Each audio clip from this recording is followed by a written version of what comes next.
Hello everyone, welcome back to Sampath Kaluarachchi YouTube channel. In this video, I am going to teach you how to use simple future tense in passive voice. මේ video එකේ මම ඔබට passive voice වල simple future tense භාවිතය උගන්වන්නයි මේ සූදානම් වන්නේ. ඔබට මම simple present tense passive voice භාවිතය සහ simple past tense භාවිතය ඉතාම සරලව කියලා දුන්නා. ඔබට මේ ඉහත තියෙන කාඩ් එකෙන් simple present tense භාවිතය වගේම passive voice වාක්‍ය නිර්මාණයේදී ඔබ දැනගත යුතු සුවිශේෂී දේවල් මම මේ වීඩියෝ එකේදී ඔබට විස්තර කළා. සරලවම කිව්වොත් active voice වාක්‍යයේ අග තියෙන කර්මපදය passive voice වාක්‍ය නිර්මාණයේදී වාක්‍ය මුලින් තැබිය යුතු වෙනවා. ඒ වගේම තමයි අනිවාර්යයෙන්ම ක්‍රියාපදය past participle ස්වරූපයෙන් තැබිය යුතු වෙනවා. ඒ වගේම තමයි අවශ්‍ය නම් පමණක් ක්‍රියාව කරන්න by කියන නිපාත පදය භාවිත කරලා වාක්‍යයට සම්බන්ධ කළ හැකි වෙනවා. හොඳයි. ඔබ simple future tense passive voice වාක්‍ය නිර්මාණය කරන්න කලින් simple future tense active voice වාක්‍ය දෙක තුනක් අපි හදමු. සරල අනාගත කාලයෙන් අදහස් කියන්න අපි simple future tense භාවිත කරනවා. ඔවුන් තරඟයේ දිනයි, අම්මා කේක් එකක් හදයි, ඔවුන් මට ආරාධනා කරයි, දිනයි, හදයි, ආරාධනා කරයි වැනි සරල අනාගත කාලයෙන් අදහස් ප්‍රකාශ කරනකොට අපේ simple future tense භාවිත කරනවා. ඔබ දන්නවා සරල අනාගත කාලයෙන් අදහස් කියනකොට අපි will තමා භාවිත කරනු ලබන්නේ. ඔවුන් තරඟය දිනයි, they will win the match. They will win, ඔවුන් දිනයි, the match තරඟය. අම්මා කේක් එකක් හදයි, mother will make a cake. Mother will make, අම්මා හදයි, a cake, කේක් එකක්. ඔවුන් මට ආරාධනා කරයි, they will invite me. They will invite, ඔවුන් ආරාධනා කරයි, me, මට. They will invite me, ඔවුන් මට ආරාධනා කරයි. හොඳයි. ඔය මම කීවේ simple future tense active voice වාක්‍යයන් තුනක්. දැන් අපි passive voice වාක්‍ය නිර්මාණය කරන්න සූදානම් වෙමු. passive voice වාක්‍ය නිර්මාණය කිරීම සඳහා තිරයේ දිස්වෙන මෙන්න මේ ස්ට්‍රක්චර් එක අපි භාවිත කරනු ලබනවා. පළමුව object, නොයසේනම් කර්මපදය, ඉන්පසුව will be භාවිත කරනු ලබනවා. active voice වාක්‍යවලදී නම් අපි will පමණයි ගත්තේ. passive voice වාක්‍ය නිර්මාණය කිරීමේදී will be භාවිත කරනු ලබනවා. will be ට පසුව ක්‍රියාපදය අනිවාර්යයෙන්ම past participle ස්වරූපයෙන් තැබිය යුතුම වෙනවා. ඔබ හොඳින් මතක තියාගන්න ක්‍රියාපදයේ past participle ස්වරූපය පිළිබඳ ඔබ දැනුවත් විය යුතුමයි passive voice වාක්‍ය නිර්මාණය කිරීමේදී. හොඳයි. අපි active voice simple future tense වාක්‍ය ටිකක් අරගෙන එම වාක්‍යයන් ටික passive voice ස්වරූපයට හරවමු. කර්තෘ අවශ්‍ය නම් පමණක් අපේ වාක්‍යයට ඇතුළත් කරමු. හොඳයි. බලන්න පළමු වාක්‍ය. They will postpone the meeting. postpone කියන්නේ කල් දමනවා. They will postpone, ඔවුන් කල් දමයි. They will postpone the meeting, ඔවුන් රැස්වීම කල් දමයි. හොඳයි. කොහොමද අපි මේ වාක්‍යයේ passive voice ස්වරූපේ නිර්මාණය කරන්නේ? මේ වාක්‍යයේ object නොයසේනම් කර්මපදයේ තමා the meeting. අපි the meeting ඉස්සරහට ගන්නවා. The meeting will be postponed by them. අපිට ක්‍රියාව කරන්න අදාළ නැත්නම් අපිට කියන්න පුළුවන් the meeting will be postponed, රැස්වීම කල් දමයි.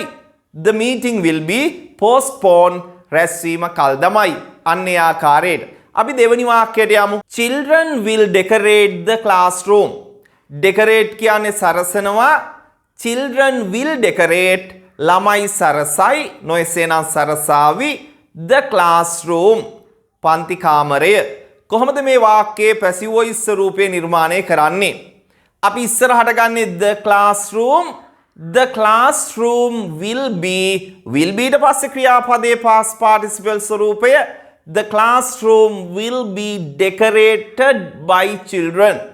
The classroom will be decorated by children.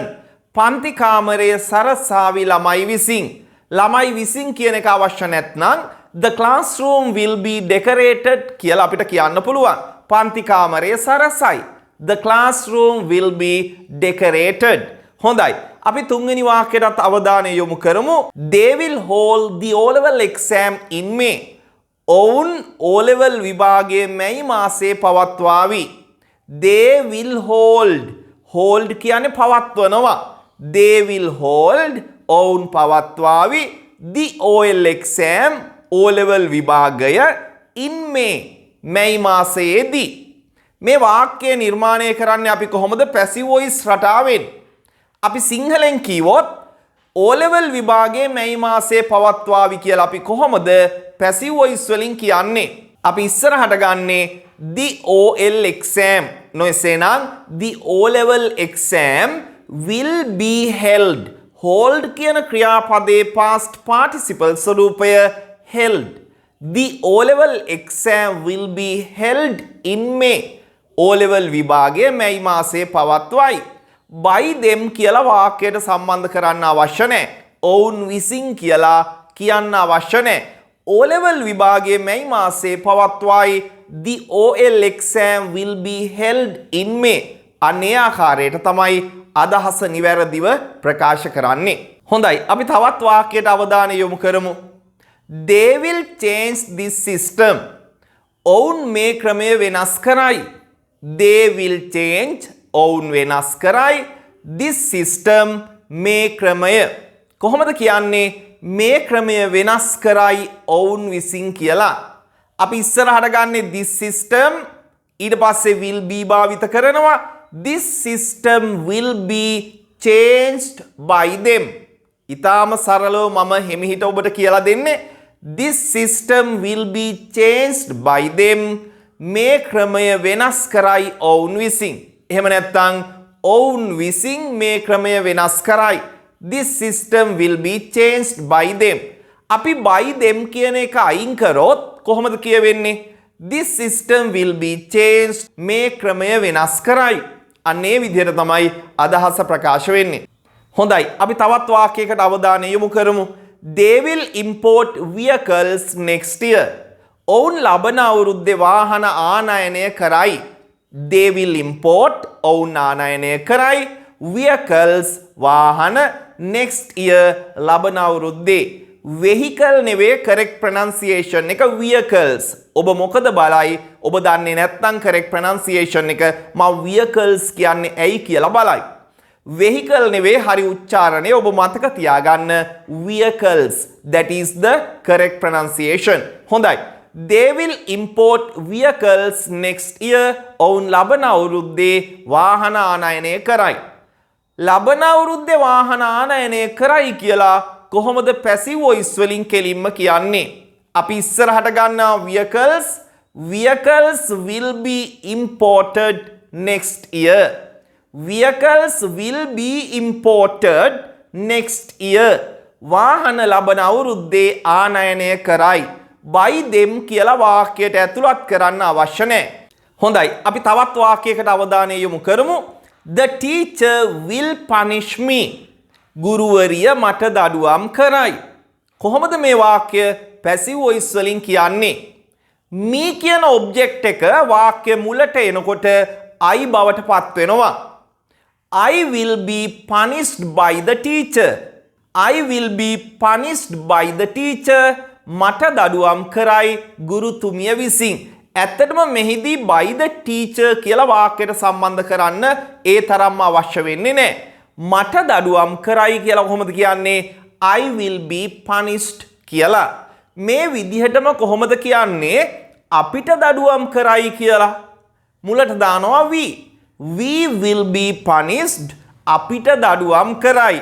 ඔබ බුද්ධිමත් නම් ඔබ කොහොමද කියන්නේ මාව තෝරගනී කියලා ඔය විදිහටම? I will select the. I will be selected the. මාව තෝරගනී. I will be selected. හොඳින් මතක තියාගන්න. කොහොමද කියන්නේ අපිව තෝරගනී කියලා? We will select නෙවෙයි. We will be selected. අපිව තෝරගනී. අන්නේ විදියට තමයි අදහස් ප්‍රකාශ කරන්නේ. කොහොමද කියන්නේ මට ආරාධනා කරයි කියලා? I will invite the, I will be invited the. ඔබ දන්නවා නිවැරදි එක I will be invited. මට ආරාධනා කරයි. ඔහුට ආරාධනා කරයි. He will be invited. කොහොමද කියන්නේ? නිමල්ව අත්අඩංගුවට ගනි.